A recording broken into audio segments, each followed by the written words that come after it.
Gusto mo bang lagi kanyang hanap-hanapin at lagi kanyang mamiss? Hello mga guys, kumusta kayo? Panibagong araw, panibagong video na naman tayo.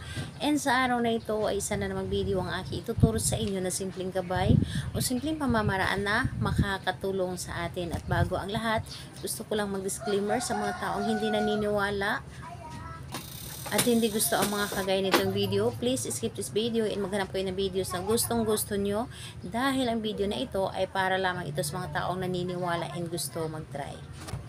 Ngayon, ituturo ko sa inyo paano tayo hanap-hanapin at lagi tayong mamimiss ng ating partner. So, dito po ay pwede itong gawin sa parehas ang kasarian, babae ito babae, and lalaki ito lalaki. And syempre naman sa ating babae at lalaki na mag-partner. And ayun po, dito is kailangan natin ng ating gagamitin. Ano po ang ating dapat na ihanda? Kailangan mo lamang dito maghanda ng isang maliit na pirasong papel. Maliit lamang. And kailangan din natin dito ng panulat. Kailangan din natin dito ng inyong pabango. Yung paborito po ninyong pabango na inyong ginagamit. Yes po, ito ay sobrang subok ko na and lagi ko po itong ginagawa para sa aking partner. Yung tipong hindi magtatagal yung partner ko sa labas ay uuwi ka agad dito sa bahay dahil nga namimiss niya ako at hindi siya magiging masaya kung iba yung kasama niya. So, ayun. Kailangan kapag handa na yung mga bagay na akin na ibanggit, isunod po ninyong i-claim sa inyong sarili na dapat ay handa ka, buo ang inyong loob sa paggawa nito at malakas ang inyong paniniwala dahil yun po ang higit sa lahat na dapat nating ihanda kapag tayo ay gumawa ng isang ritual. Ngayon, kapag ready ka na, ay pwede mo na itong umpisahan. So, ang gagawin lamang natin dito ay napakadali at napakasimple lamang. So, ang gagawin natin dito sa isang papel. Sa isang papel, isulat natin dito sa itaas yung pangalan at apelyido ni target. So, isulat mo dito kung ano yung pangalan niya at apelyido.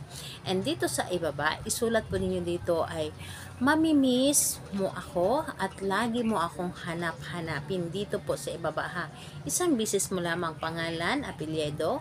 Sa ibaba, mamimiss mo ako at lagi mo akong hanap-hanapin. And dito po sa ibaba, ispirmahan po ninyo. Hindi mo na kailangan ng inyong pangalan.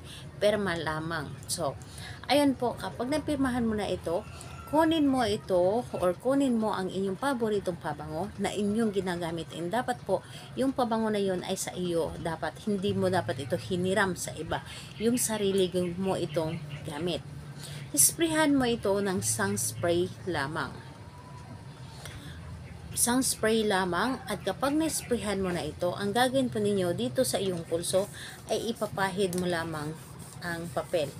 Ipapahid mo lamang ang papel para mas mabigyan mo pa ito ng energy. So, ipapahid mo lamang ang papel na mga ilang segundo. And pagkatapos nun, itong papel na ito ay ilalagay or itupi mo lamang ito ng isang bises na papunta po dapat sa inyo.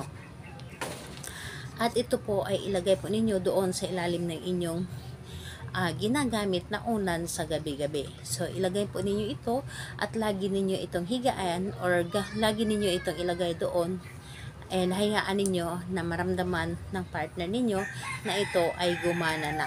So, kailan ito pwedeng gawin? Ito ay napakaganda dahil kahit anong araw at oras, pwedeng mo itong gawin sa kanya. Basta think positive ka lamang at buo ang inyong loob sa paggawa nito, ito ay gagana para sa kanya. So, ayun po, salamat po sa inyo. Bye-bye everyone. God bless us all.